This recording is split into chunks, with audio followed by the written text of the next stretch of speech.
ഹരി ഓം. എല്ലാവർക്കും എൻ്റെ വിനീതമായ നമസ്കാരം. ഭഗവത്ഗീതയിലൂടെ ജീവിത വിജയം, അതാണല്ലോ നാം ചർച്ച ചെയ്തുകൊണ്ടിരിക്കുന്നത്. നമുക്ക് മാറ്റങ്ങൾ ഉണ്ടായാൽ മാത്രമേ നമുക്ക് പുരോഗതി ഉണ്ടാവുകയുള്ളൂ. ഈ മാറ്റങ്ങൾ എന്ന് പറയുന്നത് നമ്മുടെ ആന്തരിക ലോകത്തിലായിരിക്കണം. നാം ബാഹ്യലോകത്തിലാണ് മാറ്റങ്ങൾ പ്രതീക്ഷിക്കുന്നത്. അതായത് എൻ്റെ ഇഷ്ടത്തിനനുസരിച്ചിട്ടുള്ള ലോകം അതെപ്പോഴും നമുക്ക് കിട്ടുകയില്ല. ഒരുപക്ഷെ നിങ്ങൾക്ക് ഒരുപാട് മോഹങ്ങളുണ്ടാവും. ഇന്നത്തെ യുവാക്കളുടെ ജീവിത പ്രശ്നങ്ങൾക്ക് തന്നെ അവരുടെ മാത്രം ഇഷ്ടങ്ങളിൽ അവർ ജീവിക്കുന്നതുകൊണ്ടാണ്. ദാറ്റ് ഈസ് സോ സെൽഫിഷാണ്. എൻ്റെ ഇഷ്ടത്തിനനുസരിച്ചുള്ള ഭക്ഷണമേ ഞാൻ കഴിക്കുള്ളൂ. പണ്ട് നമുക്ക് ചോയ്സ് ഇല്ലേ, ഇന്ന് ചോയ്സ് ഉണ്ട്. അതുകൊണ്ട് പക്ഷേ നിങ്ങൾക്കിപ്പോൾ കാശുണ്ട്, അതുകൊണ്ട് നിങ്ങൾക്ക് ഹോട്ടലിൽ പോയിട്ട് നിങ്ങൾക്ക് ഇഷ്ടമുള്ളത് ഓർഡർ ചെയ്യാം. എനിക്കിഷ്ടമുള്ളതേ ഞാൻ കുടിക്കുള്ളൂ. ഓക്കെ, ചോയ്സ് ഉണ്ട്. അതുപോലെ ഇഷ്ടമുള്ളൊരു പെണ്ണിനെ കല്യാണം കഴിക്കുള്ളൂ. പക്ഷേ ഇഷ്ടമുള്ളൊരു കുട്ടിയാണ് നിങ്ങൾക്ക് ഉണ്ടാവുകയെന്ന് പറയാൻ പറ്റുമോ? നിങ്ങൾ ഇഷ്ടപ്പെടുന്ന ഒരു പക്ഷേ ആൺകുട്ടിയാവും, അത് പെൺകുട്ടിയാവാം. ഇതുപോലെ നാളെ നിങ്ങളുടെ ജീവിതത്തിൽ നിങ്ങളുടെ ഭാര്യ നിങ്ങളോട് പ്രതികരിക്കുന്നത്, പെരുമാറുന്നത് നിങ്ങളുടെ ഇഷ്ടപ്രകാരം ആയിരിക്കും എപ്പോഴും? അത് ഇമ്പോസിബിളാണ്. ഇഷ്ടപ്രകാരമായിരിക്കുമോ നിങ്ങളുടെ ജോലി സ്ഥലത്തിൽ നിങ്ങളുടെ കൂടെയുള്ളവർ പ്രതികരിക്കുന്നത്? അപ്പം എല്ലാം നമ്മുടെ ഇഷ്ടപ്രകാരം ആവില്ല നടക്കുന്നത്. പക്ഷെ നമ്മളെപ്പോഴും ബാഹ്യലോകം നമുക്ക് അനുകൂലമാവണം എന്ന് ആഗ്രഹിക്കുന്നവരാണ്. അത് എന്നെ സംബന്ധിച്ച് ഞാൻ വളരെ വ്യക്തമായി നിങ്ങളുടെ അനുഭവത്തിൻ്റെ ഇതിൽ പറയാണ്. എത്രമാത്രം നിങ്ങൾ ഡിമാൻഡിങ് ആണോ അത്രമാത്രം നിങ്ങൾ സഫർ ചെയ്യും. കാരണം ഓവർ ഡിമാൻഡിങ് ഉള്ളവർക്ക് ഓവർ സഫറിങ് ആണ്. അപ്പം അതുകൊണ്ടാണ് നമ്മൾ പറയുക ഇത്തിരി ഫ്ലെക്സിബിൾ ആവണം, അഡ്ജസ്റ്റ്മെൻറ്റ് വേണം, നമ്മൾ ഇത്തിരി ഒരു ട്രാൻസ്പെറൻ്റ് ആണ് നമ്മൾ പറയാറ്. പക്ഷെ അത് പലർക്കും പറ്റുന്നില്ല. പലരുടെ ജീവിതത്തിലും അവർ ഫോഴ്സ്ഫുള്ളി അക്കോമഡേറ്റീവാണ്. എനിക്കിഷ്ടമല്ല എങ്കിലും ഞാൻ അഡ്ജസ്റ്റ് ചെയ്ത് പോകണം. പല ദാമ്പത്യ ബന്ധങ്ങളും അങ്ങനെയാണ്. അവർ പലപ്പോഴും ഈ കാര്യങ്ങളൊക്കെ കോർട്ടിലെത്തും പറയാം, ഞാൻ ഇത്രയും കാലം സഹിച്ചു സാർ, ഇനി എനിക്ക് പറ്റില്ല. അതർത്ഥം ഞാൻ ഫോഴ്സ്ഫുള്ളി അഡ്ജസ്റ്റ് ചെയ്യരുത്. അപ്പം അങ്ങനെ നമ്മൾ ഒരിഷ്ടമില്ലാത്ത ജീവിതം ഫോഴ്സ്ഫുള്ളി അഡ്ജസ്റ്റ് ചെയ്തുകൊണ്ട് എത്ര കാലം മുന്നോട്ട് പോകും? അവിടെയാണ് നമുക്ക് ആന്തരിക ലോകത്തിൽ മാറ്റങ്ങൾ ഉണ്ടാക്കിയാൽ ഉണ്ടാകുന്ന ഗുണങ്ങൾ. അപ്പോൾ ബാഹ്യ ലോകത്തിൽ മാറ്റങ്ങൾ ഉണ്ടാക്കാൻ നമുക്കെല്ലാവർക്കും ആഗ്രഹിക്കാം. നിങ്ങൾ കണ്ടിട്ടുണ്ടാകും പല ആളുകളും, രാഷ്ട്രീയക്കാർ പ്രത്യേകിച്ച്, ഞാനിവിടുത്തെ സാമൂഹ്യ വ്യവസ്ഥിതിയെ മാറ്റും, ഞാനിവിടുത്തെ അത് മാറ്റും ഇത് മാറ്റും. അവസാനം നമുക്ക് കാണാം ഈ പറഞ്ഞു പോയ വ്യക്തിക്ക് ജീവിതത്തിൽ എങ്ങും എത്താൻ പറ്റാത്ത അവസ്ഥ. എത്രയോ രാഷ്ട്രീയക്കാർ അവസാനം ഒന്നിനും കൊള്ളരുതാത്തവരെ സമൂഹം വലിച്ചെറിഞ്ഞവരുണ്ട്. കാരണം അവർ ലോകത്തെ മാറ്റാൻ വന്നവരാണ്. പണ്ടാരോ പറഞ്ഞ പോലെ, those who came to save the world they were shaved off. അവരെ ഷെയ്വ് ചെയ്ത് ലോകം വിട്ടു. കാരണം ലോകത്തെ മാറ്റാൻ ശ്രമിച്ച് നിങ്ങൾ മാറാതിരുന്നാൽ കുറേ കഴിഞ്ഞാൽ നിങ്ങൾക്ക് നിങ്ങളുടെ ഉള്ളിലേക്ക് നോക്കുമ്പോൾ വലിയ വിഷമങ്ങളും ദുഃഖങ്ങളും പ്രയാസങ്ങളും പരിഭവങ്ങളും ഉണ്ടാകും. കാരണം നിങ്ങൾക്ക് ഇഷ്ടപ്പെട്ടത് മുഴുവൻ തന്നാൽ പോലും നിങ്ങൾ മറ്റുള്ളവരുമായി താരതമ്യം ചെയ്യുമോ, എനിക്ക് അത്രയും കിട്ടിയില്ല ഇത്രയും കിട്ടിയുള്ളൂ. നമ്മൾ ഉള്ളത് കൊണ്ട് തൃപ്തിപ്പെടാമെന്നൊക്കെ പറയും. പക്ഷെ നമ്മൾ അങ്ങനെയല്ല. കാരണം നമുക്കൊക്കെ ഡിമാൻഡുണ്ട്, നമുക്കൊക്കെ എക്സ്പെക്റ്റേഷൻസ് ഉണ്ട്, നമുക്കെല്ലാവർക്കും മറ്റുള്ളവരുമായി കമ്പാരിസൺ ഉണ്ട്. അതുകൊണ്ട് നമ്മുടെയൊക്കെ ജീവിതത്തിൽ നല്ലൊരു ജീവിതം നിങ്ങൾക്ക് നയിക്കണം എന്നാഗ്രഹിക്കുന്നു എങ്കിൽ, നിങ്ങൾ അതിനുവേണ്ടി തയ്യാറാണെങ്കിൽ ഭഗവത്ഗീത തരുന്ന നല്ല ജീവിത പരിവർത്തന ടിപ്പുകളെ നിങ്ങൾക്ക് ഉൾക്കൊള്ളാൻ സാധിച്ചാൽ ജീവിതം മാറ്റിയെടുക്കാം. അവിടെയാണ് നമ്മൾ ഗീത പഠിക്കുന്നത്. നമ്മളിപ്പോൾ എത്തി നിൽക്കുന്നത് ഗീതയിലെ സാഖ്യയോഗത്തിലാണ്. 2-ാം അധ്യായത്തിലെ 20-ാം ശ്ലോകത്തിലാണ്. ന ജായതേ ന മ്രിയതേ ന ജായതേ മ്രിയതേ വാ കഥാചിത് നായം ഭൂത്വാ ഭവിതാവാന ഭൂയ അജോ നിത്യശാശ്വതോയം പുരാണോ ന ഹന്യതേ ഹന്യമാനേ ശരീരേ. ഞാൻ നല്ല ട്യൂണിൽ പാടാം, കാരണം നമുക്കെല്ലാവർക്കും പഠിക്കാൻ പറ്റുന്ന ട്യൂണ്. ന ജായതേ മ്രിയതേ വാ കഥാചിത് നായം ഭൂത്വാ ഭവിതാവാന ഭൂയഃ അജോ നിത്യശാശ്വതോയം പുരാണോ ന ഹന്യതേ ഹന്യമാനേ ശരീരേ. അപ്പോൾ പറഞ്ഞു വരുന്നത്, കൃഷ്ണൻ പറഞ്ഞു വരുന്നത്, നമ്മളൊക്കെ ന ജായതേ ജനനവും ന മ്രിയതേ, ഒരിക്കലും ജനന മരണം ഇല്ലാത്തവരാണ്. ന ഭൂത്വ, അതായത് ജനിച്ച് ഇപ്പോഴുള്ള ഈ നമ്മൾ ഒരിക്കലും ഇനി ഭവിതാന, വീണ്ടും എന്താ പറയുക, ഉള്ള നമ്മൾ ഇനി ഉണ്ടാകേണ്ടതില്ല. അതായത് പറയുന്നത് കോൺട്രഡിക്ഷനാണ്. ഇന്ന ജായതേ, ജനിച്ചിട്ടില്ല, അതുകൊണ്ട് ഇന്ന മ്രിയതേ, ജനിക്കാത്ത ഒരിക്കലും മരിക്കില്ല. ഞാനൊരു തമാശ പറഞ്ഞാൽ നിങ്ങൾക്ക് വേഗം മനസ്സിലാവും. അതായത് പണ്ട് രണ്ട് ചെറുപ്പക്കാർ അവരിങ്ങനെ ഈ പണ്ട് കാലത്തൊക്കെ ഈ സമയം വൈകുന്നേരമൊക്കെ ഇന്നത്തെ പോലെ മൊബൈലൊന്നും ഇല്ലാത്തൊരു കാലം, ഇപ്പോൾ ടി വി ഒന്നും അങ്ങനെ പോപ്പുലർ ആയിട്ടില്ല. അപ്പോൾ ഇങ്ങനെ അമ്പലക്കുളത്തിലോ അല്ലെങ്കിൽ ആൽത്തറയിലൊക്കെ ഇരുന്ന് ഇങ്ങനെ കഥകൾ പറയുക, വെറുതെ രസികത്വം പറയും. അങ്ങനെ അന്നൊരു 2-3 ചെറുപ്പക്കാർ ഒന്നിച്ചിരുന്ന് ഇങ്ങനെ ടൈം പാസ്. അപ്പോൾ ഒരുത്തം പറഞ്ഞു, ഈ സ്ത്രീകളുടെ സ്വഭാവത്തെക്കുറിച്ചായിരുന്നു ഒന്ന് വിഷയം. പറയാണ്, ചില പെൺകുട്ടികൾക്ക് അവരുടെ സ്വന്തം അമ്മമാരുടെ അതേ സ്വഭാവം കിട്ടുന്നത് കാണാറുണ്ട്. അപ്പോൾ ചോദിച്ചു, അതെങ്ങനെ? അല്ല, ഞങ്ങളുടെ വീട്ടിൻ്റെ തൊട്ടടുത്തുള്ള ദാക്ഷായണി ടീച്ചറെ നിങ്ങൾ കേട്ട് കാണും. എന്തൊരു മുൻകോപാണ് ആ സ്ത്രീക്ക്, ഭയങ്കര ദേഷ്യം. സ്കൂളിലൊക്കെ കുട്ടികളെ തല്ലാത്തവരില്ല, അതേപോലെ ഡിക്റ്റോ അവരെ മകൾ, ഭയങ്കര മുൻചുണ്ടി, ഭയങ്കര ദേഷ്യം, മൂക്കത്താണ് ദേഷ്യം. ഞാൻ ഇങ്ങനെ ഒരു സ്ത്രീയെ കണ്ടിട്ടില്ല എന്ന് പറഞ്ഞിട്ട് ആ അമ്മയുടെയും മകളുടെയും സ്വഭാവത്തെക്കുറിച്ച് പറഞ്ഞു. അടുത്തത് കേട്ട ആൾ പറഞ്ഞു, വളരെ ശരിയാണ്. കാരണം ഞങ്ങളുടെ വീട്ടിൻ്റെ അടുത്തുള്ള ശാരദ ടീച്ചർ ഇതേപോലെ, അവർക്ക് ഹിന്ദി ഭയങ്കര ഇഷ്ടമാണ്, അവരുടെ മകളും ഹിന്ദി ടീച്ചറാണ്, അമ്മയുടെ അതേ സ്വഭാവം മകൾക്ക്.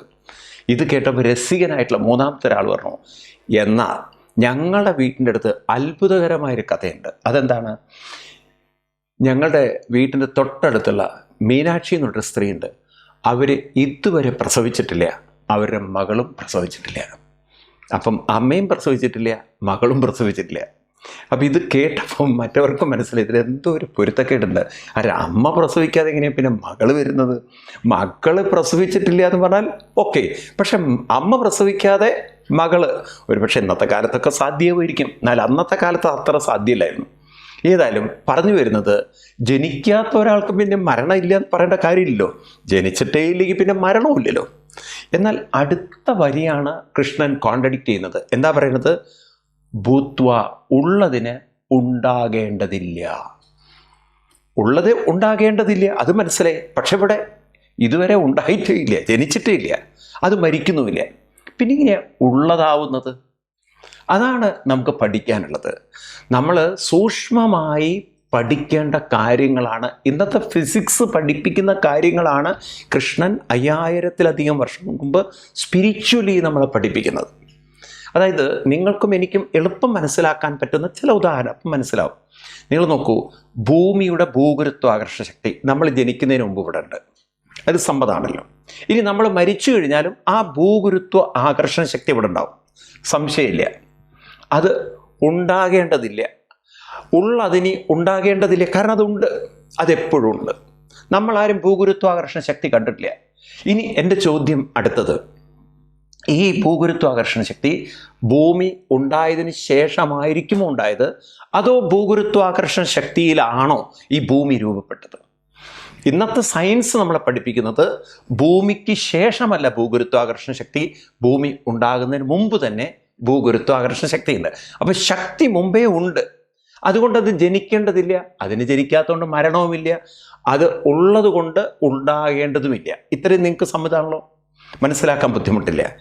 ഇനി ഞാൻ ചോദിക്കട്ടെ, മനുഷ്യ മനസ്സുകളുടെ വളരെ ഭാവങ്ങൾ, ഇപ്പം നമ്മൾ പ്രേമം എന്നൊരു ഭാവം, ആദിമ മനുഷ്യൻ മുതൽ പ്രേമം എന്നൊരു ഭാവം, ആ മനുഷ്യൻ ഉണ്ടാകുന്നതിന് മുമ്പ് കുരങ്ങന്മാരുന്നായിരുന്നു, അവർക്കും ആ പ്രേമം എന്നൊരു ഭാവം അപ്പോഴാണല്ലോ എണ്ണ ചേരുന്നതൊക്കെ. അതുപോലെ സ്നേഹം തുടങ്ങിയിട്ടുള്ള വികാരങ്ങളൊക്കെ. ഇനി അവരുടെയും മുമ്പിൽ അങ്ങനെ പുറകോട്ട് പോകുമ്പോൾ എത്രയോ ജീവജാലങ്ങൾ വന്നു പോകുമ്പോഴും ആ പ്രേമം, സ്നേഹം, പരസ്പര ആകർഷണം, ഈ ഒരു ശക്തി ഇതുവരെ നശിച്ചിട്ടില്ല. ഇപ്പം ഞാനും നിങ്ങളൊക്കെ ഇല്ലാതായാലും ഈ പ്രേമം, അതുപോലെ തന്നെ ആകർഷണം, ആ സ്നേഹം, ഇതുണ്ടല്ലോ, അതൊരിക്കലും നശിക്കാൻ പോകില്ല. ഉണ്ടോ? ഇത്തരം വികാരങ്ങൾ നശിച്ചിരുന്നെങ്കിൽ ഒരു തലമുറ നശിച്ചപ്പോൾ അത് നഷ്ടപ്പെടേണ്ടതായിരുന്നു. അന്നത്തെ പ്രേമം ഇന്നും ഉണ്ട് മനുഷ്യൻ്റെ ഹൃദയത്തിൽ, ഇന്നും നമ്മുടെ ഉള്ളിൽ സ്നേഹമുണ്ട്. അപ്പോൾ ഈ വികാരങ്ങൾ ഒരിക്കലും നശിക്കുന്നില്ല. ഈ വികാരങ്ങളൊക്കെ ശക്തികളായി എവിടെ നിൽക്കുന്നു? മനുഷ്യ ശരീരത്തിലാണെങ്കിൽ ആ ശരീരം നശിക്കുന്നതോടുകൂടി അത് ഇല്ലാതെയാവണം. അപ്പം നിങ്ങൾ പറയും ആ വ്യക്തിക്ക് പ്രേമമില്ല. എൻ്റെ ചോദ്യം അതല്ല. ആ പ്രേമം എന്ന ശക്തി ഉണ്ടല്ലോ, അത് നശിച്ചിട്ടില്ലല്ലോ. അപ്പോൾ ഒരു ശക്തിയുമായി ബന്ധപ്പെട്ടതല്ലേ അത്? അപ്പം ഇത്തരം വികാരങ്ങളൊക്കെ ബോധവുമായി ബന്ധപ്പെട്ടതാണ്. കാരണം ബോധമുണ്ടെങ്കിലേ പ്രേമമുള്ളൂ, ബോധമുണ്ടെങ്കിലേ സ്നേഹമുള്ളൂ, ബോധമുണ്ടെങ്കിലേ എല്ലാ സദ്വികാരങ്ങളുള്ളൂ. നിങ്ങൾ നോക്കൂ, ക്രിസ്ത്യൻ മതത്തിലേക്ക് നോക്കൂ, ഈശ്വരൻ എന്ന് പറയുന്നത് സ്നേഹമാണെന്ന് പഠിപ്പിക്കണം. സ്നേഹമാണ്. അപ്പം സ്നേഹം ആ വികാരം ബോധവുമായി ബന്ധപ്പെട്ടതാണ്. ഈശ്വരൻ എല്ലാവരോടും കരുണയുണ്ട്. ഈശ്വരന് എല്ലാവരോടും അങ്ങേയറ്റത്തെ ഇഷ്ടമുള്ളത് കൊണ്ടാണ് പാപങ്ങളൊക്കെ തീർക്കാൻ ഈശ്വരൻ വരുന്നത്, പ്രാർത്ഥന കേൾക്കുന്നത്. അപ്പം ഈശ്വരൻ എന്ന് പറയുന്നത് ആ ബോധമായതുകൊണ്ടല്ലേ ഇഷ്ടം, സ്നേഹം, പ്രിയം എന്നൊക്കെ പറയുന്നത്, പാപം തീർക്കാൻ പറ്റുന്നത്. ഇനി ഇസ്ലാം മതത്തിലേക്ക് കടന്നു നോക്കൂ. അവർ പറയുന്നത് അൽ റഹ്മാൻ, അൽ റഹീം, റസൂലുള്ള എന്നൊക്കെ പറയുന്നത് ഈശ്വരൻ എന്ന് പറയുന്നത് കരുണയുള്ളവനാണ്. റഹീം എന്നൊക്കെ വാക്കിനർത്ഥം കരുണയാണ്, കാരുണ്യമുള്ളവൻ, ശക്തിമാൻ എന്നൊക്കെയാണ്. അപ്പം ഈ കാരുണ്യം ഉണ്ടാവണമെങ്കിൽ ബോധം വേണ്ടേ? കരുണയില്ലെങ്കിൽ, ബോധമില്ലെങ്കിൽ എന്ത് കാരുണ്യം? എല്ലാം ബോധവുമായി ബന്ധപ്പെട്ടതാണ്. അപ്പം ഈ ബോധം എന്ന ശക്തി, പ്രേമം നശിക്കുന്നില്ലെങ്കിൽ, സ്നേഹം നശിക്കുന്നില്ലെങ്കിൽ, ബോധവും നശിക്കുന്നില്ല. മനസ്സിലാക്കാൻ പ്രയാസമുണ്ടോ? ഈ സ്നേഹം, ഈ ബോധപ്രേമം അത് എവിടെ മുതൽ ആരംഭിച്ചു? നമ്മളൊരു ഗവേഷണം നടത്തണം.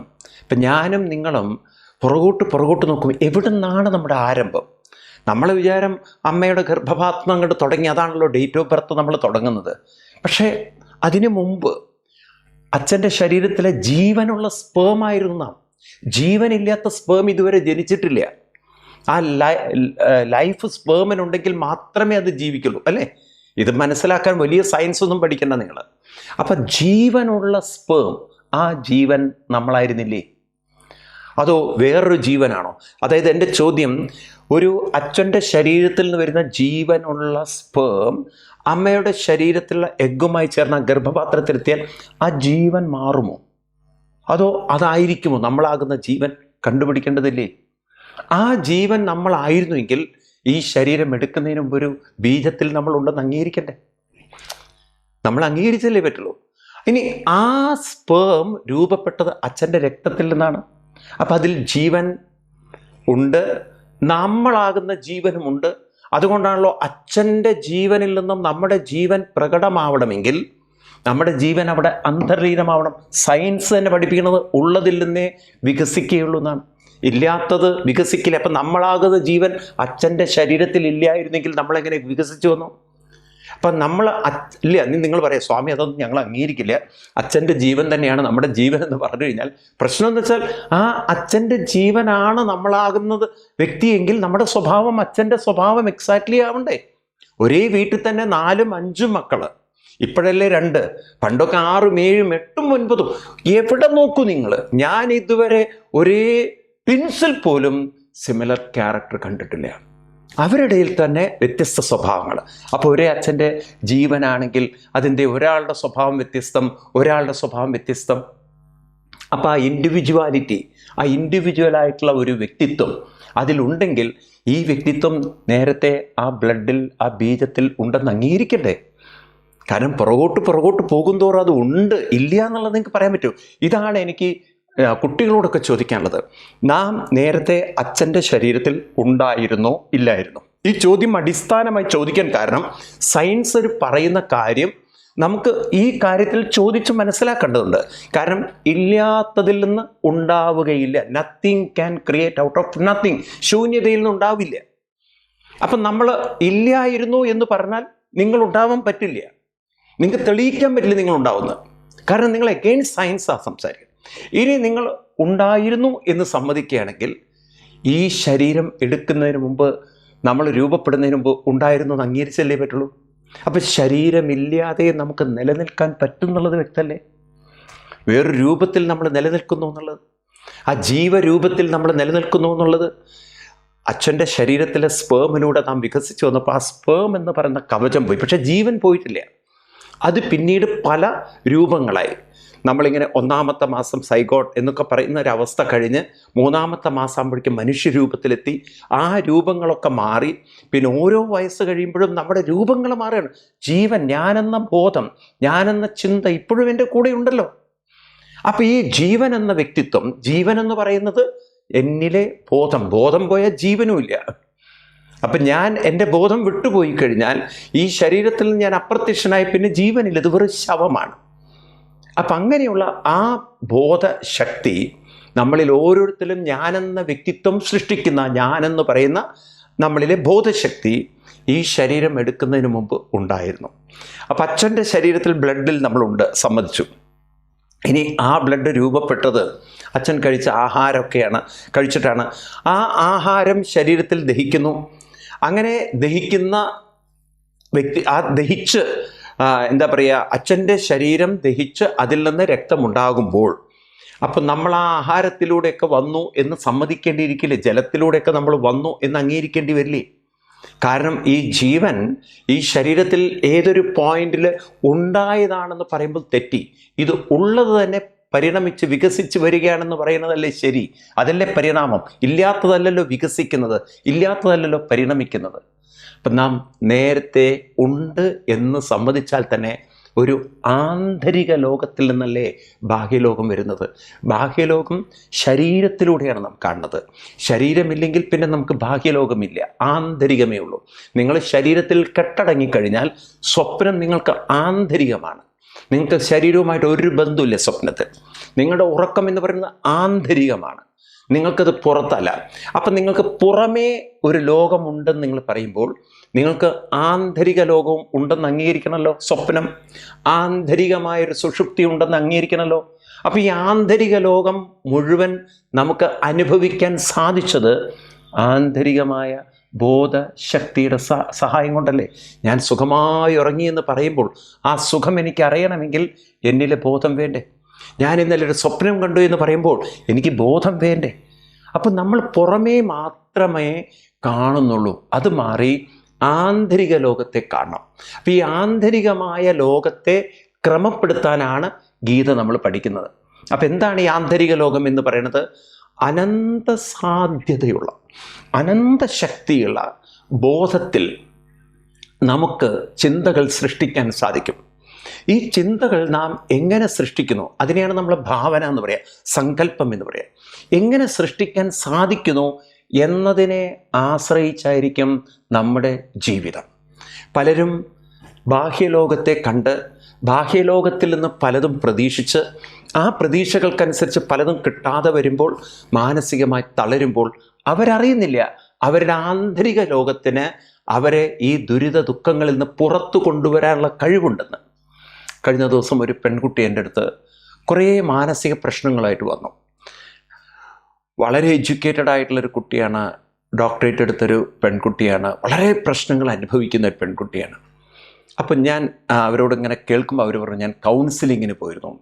അപ്പോൾ കൗൺസിലിംഗ് കേട്ടപ്പോഴാണ് എനിക്ക് കുറേ വ്യത്യാസങ്ങൾ വന്നത്. അപ്പം ഞാൻ അവരോട് ചോദിക്കുകയായിരുന്നു, ഈ കൗൺസിലിംഗ് കേട്ടപ്പോൾ നിങ്ങൾക്ക് എങ്ങനെ വ്യത്യാസം വന്നത്? അപ്പം പലരുടെയും വിചാരം ഈ കൗൺസിലിംഗ് കൊണ്ട് രക്ഷപ്പെട്ടു എന്നാണ്. ഞാൻ പറഞ്ഞു, കൗൺസിലിംഗ് നിങ്ങൾ രക്ഷപ്പെടുത്തിയത് നിങ്ങൾക്ക് ആ കൗൺസിലിംഗ് കേട്ടപ്പോൾ നിങ്ങളെ മാറ്റം വരുത്താനുള്ള ശക്തി ഉണ്ടെന്ന് നിങ്ങൾക്ക് ബോധ്യം വന്നു. ആ കൗൺസിലിംഗ് ചെയ്യുന്ന ഒരാൾക്ക് നിങ്ങളിൽ ശക്തിയില്ലെങ്കിൽ എങ്ങനെ നിങ്ങൾ മാറ്റം വരുത്താൻ പറ്റും? അല്ലെങ്കിൽ നിങ്ങളെങ്ങനെ ഗൈഡ് ചെയ്യാൻ പറ്റും? അപ്പോൾ നിങ്ങളിൽ നിങ്ങളെ മാറ്റം വരുത്താനുള്ള ശക്തി, ഞാൻ ഒന്നുകൂടി വ്യക്തമായി പറയാം, കാരണം പലർക്കും ഞാൻ പറഞ്ഞാൽ മനസ്സിലായിട്ടുണ്ടാവില്ല. ഇപ്പോൾ ഒരാൾ വളരെ ഡിപ്രസ്ഡ് ആയിട്ടിരിക്കണം, അയാളെ നിങ്ങൾ സമാധാനിപ്പിക്കണം, സാന്ത്വനിപ്പിക്കണം. അപ്പോൾ അയാളത് കേൾക്കുമ്പോൾ അയാളുടെ ചിന്തകൾ അയാൾ മാറ്റുകയാണ്. നോക്കൂ, നിങ്ങൾ ഈ കാര്യം ഓർത്ത് ജീവിക്കരുത്, നിങ്ങൾക്കൊരുപാട് കഴിവുകളുണ്ട്, നിങ്ങൾക്കൊരുപാട് നല്ല കാര്യങ്ങൾ ചെയ്യാൻ പറ്റും, നിങ്ങൾ നല്ല കാര്യങ്ങളിലേക്ക് നിങ്ങളുടെ ശ്രദ്ധ തിരിക്കും. ഇങ്ങനെയൊക്കെ പറയുമ്പോൾ നിങ്ങളുടെ ബോധമണ്ഡലത്തിന് ശ്രദ്ധ തിരിക്കാനുള്ള കഴിവുള്ളത് കൊണ്ടല്ലേ അവർക്ക് നിങ്ങളെ ഗൈഡ് ചെയ്യാൻ പറ്റുന്നത്. ഞാനോ നിങ്ങളോ ഒരു മൃഗത്തെ പോയി കൗൺസിൽ ചെയ്യാറില്ല, കാരണം അവരുടെ ശ്രദ്ധ തിരിക്കാനുള്ള കഴിവ് അവർക്കില്ല, അവരുടെ ബോധത്തിന് അത് പറ്റില്ല. കാരണം അവർ കണ്ടീഷൻഡാണ്, അവരുടെ മൈൻഡ് വളരെ ലിമിറ്റഡാണ്. അവർക്ക് ആ പറഞ്ഞിരിക്കുന്ന രീതിയിൽ, അല്ലെങ്കിൽ അവരെ ട്രെയിൻ ചെയ്തെടുക്കണം നമ്മൾ. ഒരുപാട് പട്ടികളെയൊക്കെ ട്രെയിൻ ചെയ്തെടുത്ത്, മൃഗങ്ങളെ ട്രെയിൻ ചെയ്തെടുത്തു കഴിഞ്ഞാൽ ഒരു പക്ഷേ നമ്മൾ പറയുന്ന പോലെ ചാടിക്കളിക്കല, കുഞ്ചിരാമ ആടിക്കളിക്കല എന്ന് പറയുമ്പോൾ അവർ ചാടാനും ആടാൻ തരും. പക്ഷേ നിങ്ങൾ പറഞ്ഞ രീതിയിൽ ചെയ്യാൻ പറ്റുള്ളൂ. കാരണം നിങ്ങൾ പഠിപ്പിച്ച രീതിയിൽ അപ്പുറം അവർക്ക് ചെയ്യാൻ പറ്റില്ല. സ്വയം കണ്ടറിഞ്ഞ് ചെയ്യാനുള്ള കഴിവ് അവരുടെ ബോധമണ്ഡലത്തിന് ആ വികാസം വന്നിട്ടില്ല. എന്നാൽ മനുഷ്യനെന്ന് പറഞ്ഞാൽ ഫുൾ ഫ്ലെഡ്ജ്ഡ് ബോധമാണ്, നമുക്ക് ഫുൾ സ്വാതന്ത്ര്യമുള്ള ബോധമാണ്. അപ്പം ആ ബോധശക്തി ഉപയോഗിച്ച് നമുക്ക് തിരിച്ചറിവ്, നമുക്ക് കാര്യങ്ങൾ മനസ്സിലാക്കാനുള്ള കഴിവുണ്ട്, ആ നോളജ് ഉണ്ട് നമുക്ക്. ഞാൻ ഏത് വഴിക്കാണ് ഇപ്പോൾ പോയിക്കൊണ്ടിരിക്കുന്നത്, ഇത് ശരിയല്ല, ഇതെനിക്ക് ദുഃഖവും ദുരിതവും ഉണ്ടാക്കുന്ന വഴിയാണ്, എനിക്ക് ഈ വഴിയിൽ നിന്ന് മാറണം, നിങ്ങൾക്ക് തീരുമാനിക്കാനുള്ള കഴിവുണ്ട്. അപ്പോൾ ആ ബോധശക്തിയെ നിങ്ങൾ പ്രയോജനപ്പെടുത്തിക്കൊണ്ട് നിങ്ങളുടെ ചിന്തകൾ മാറ്റുമ്പോൾ വാസ്തവത്തിൽ നിങ്ങളാണ് നിങ്ങളെ പരിവർത്തനം വരുത്തുന്നത്. മറ്റുള്ളവർക്ക് നിങ്ങളുടെ ആ കഴിവിനെക്കുറിച്ച്, ആ ശക്തിയെക്കുറിച്ച്, പ്രചോദനത്തെക്കുറിച്ച് പറഞ്ഞു തരാനേ പറ്റുള്ളൂ. പക്ഷേ നിങ്ങൾ ഡിസൈഡ് ചെയ്യണം, ഞാൻ ഇങ്ങനെ ഇനി മുതൽ ചിന്തിക്കുള്ളൂ. ഞാൻ അങ്ങനെ പലരോടും പറഞ്ഞിട്ടുണ്ട്, പല വിഷമങ്ങൾ നാളെ മുതൽ 5 മണിക്ക് നിങ്ങൾ എണീറ്റ് രാവിലെ ഒരു 5:30 നിങ്ങൾ ക്ഷേത്രത്തിൽ പോയിട്ട് ഒരു 7 വട്ടം പ്രദക്ഷിണം വയ്ക്കുക, ഈ മന്ത്രം ചൊല്ലുക, എന്നിട്ട് 15 ദിവസം കഴിഞ്ഞിട്ട് എന്നെ അറിയിക്കൂ. ഇത് കഴിഞ്ഞിട്ടേ ഞാൻ നിങ്ങളോട് സംസാരിക്കുള്ളൂ. അങ്ങനെ കഴിഞ്ഞ് വരുമ്പോഴേക്കും അവരുടെ മനസ്സ് മാറി. കാരണം അവർ ക്ഷേത്രത്തിൽ പോകുന്ന നാമം ജപിക്കുമ്പോൾ അവരുടെ ശ്രദ്ധ മന്ത്രങ്ങളിലേക്ക് പോയി. ഈ കഴിവ് ഞാൻ കൊടുക്കുന്നതല്ല, ഈ കഴിവ് അവരുടെ ബോധത്തിനുള്ളതാണ്. അങ്ങനെ ആ ബോധശക്തി അവർ പ്രയോജനപ്പെടുത്തുന്ന സമയത്ത് അവരുടെ പ്രതിസന്ധികളെ, പ്രയാസങ്ങളെ അവർ തരണം ചെയ്യുന്നു. ഈ മനോബലം വെച്ചുകൊണ്ട് വേണം നമ്മൾ ജീവിതത്തിൽ മുന്നോട്ട് പോകാൻ. അതല്ല നമ്മൾ വെറും ബാഹ്യലോകത്തെ കണ്ടാൽ, അർജുനൻ കണ്ട പോലെ ഭീഷ്മരും ദ്രോണരും പോയി കഴിഞ്ഞാൽ പിന്നെ എന്ത് ജീവിതം, ഇനി ഞാൻ ജീവിച്ചിരുന്നിട്ട് എന്ത് കാര്യം എന്ന രീതിയിൽ തളരാം. അല്ലെങ്കിൽ ഭർത്താവ് പോയി, ഭാര്യ പോയി, മക്കൾ പോയി, ഇനി എന്ത് ജീവിതം, ഇനി ആത്മഹത്യ എന്ന് പറഞ്ഞ് നിങ്ങൾക്ക് സ്വയം നശിക്കാം, മറ്റുള്ളവരെ നശിപ്പിക്കാം. അതല്ല, ഇതെല്ലാം ജീവിതത്തിൽ ഈ കാണുന്ന രൂപങ്ങൾ അത് മാത്രമേ മാറുന്നുള്ളൂ. സ്നേഹം മാറിയിട്ടില്ല. നിങ്ങളുടെയൊക്കെ പൂർവികരൊക്കെ, എൻ്റെയും നിങ്ങളുടെയൊക്കെ പൂർവികർ മരിച്ചുപോയി, മുത്തശ്ശനും മുത്തശ്ശിമാരൊക്കെ മരിച്ചുപോയി. പക്ഷേ ആ സ്നേഹം, അവരുടെ ഉള്ളിലുണ്ടായിരുന്ന പ്രേമം, അവരുടെ ഉള്ളിലുണ്ടായിരുന്ന നല്ല സദ്വികാരങ്ങൾ, എല്ലാ അത് നിലനിൽക്കുന്നെങ്കിൽ, അത് ബോധവുമായിട്ട് ബന്ധപ്പെട്ടതാണെങ്കിൽ ബോധം ഒരിക്കലും നശിക്കുന്നില്ല, മരിക്കുന്നില്ല, അതെന്നും കൂടെയുണ്ട്. നമ്മുടെ ഈ ശരീരം പോയാലും അത് നിലനിൽക്കും. കാരണം ഒരു ബീജമായി അതിന് നിലനിൽക്കാൻ പറ്റുമെങ്കിൽ, അതിനും സൂക്ഷ്മമായി പ്രകൃതിയുമായി ചേർന്ന് നിലനിൽക്കാൻ പറ്റുമെങ്കിൽ നാം ഓരോരുത്തരും മുമ്പുള്ളവരാണ്. അതാണ് ഇവിടെ കൃഷ്ണൻ പറഞ്ഞത്, നഹന്യതേ ഹന്യമാനേ ശരീരേ. ഈ ശരീരം നശിച്ചാലും അതിനെ നശിപ്പിക്കാൻ സാധ്യമല്ല. അങ്ങനെ ആഴത്തിൽ പഠിക്കുമ്പോഴല്ലോ ഒരു വലിയ മാറ്റം നമ്മുടെ ജീവിതത്തിൽ ഉണ്ടാക്കാം. ഞങ്ങളുടെയൊക്കെ ജീവിതം സമ്പന്നമാവണം, സന്തുഷ്ടമാകണം, സമൃദ്ധമാകണം, സർവശക്തിയുള്ളതാകണം. അതാണ് ഗീത ആഗ്രഹിക്കുന്നത്. നമുക്ക് വീണ്ടും ഭഗവാൻ കൃഷ്ണനിൽ നിന്നും ജീവിതത്തെ പരിവർത്തനം വരുത്തുന്ന കുറേ നല്ല ടിപ്പുകൾ കേൾക്കാം. അതുവരെ നിങ്ങൾക്കെല്ലാവർക്കും എല്ലാവിധ ഐശ്വര്യങ്ങൾ നേർന്നുകൊണ്ട് നന്ദി, നമസ്കാരം. നാളെ വീണ്ടും ഇതേ സമയം നമുക്ക് ഭഗവത്ഗീതയിലൂടെ ജീവിത വിജയമന്ത്രം കേൾക്കാം. ഹരി ഓം.